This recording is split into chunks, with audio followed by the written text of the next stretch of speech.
I'm keeping today's voiceover short and sweet. Today was a tough one. I did not feel like going to the gym, but I still went out and I repped out as much as I could.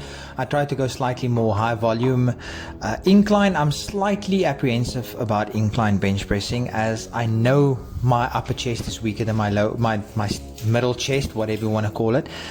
And also, after watching the infamous Larry Wheels video with the guy absolutely shredding his pec on the incline, I'm apprehensive with going too heavy. So I rather just went for a weight that I'm comfortable with, and then a little bit up, little bit up, little bit up. My last set, I believe I did 4 reps.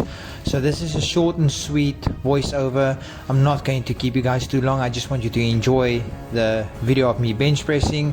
The weights are in the bottom corner as always, and my maximum weight today was only 132 pounds or 60 kilograms, but I am weak on the incline bench. I am trying to work on it. Anyway guys, I hope this motivated you to get to the gym today. Have a good day everybody. Cheers.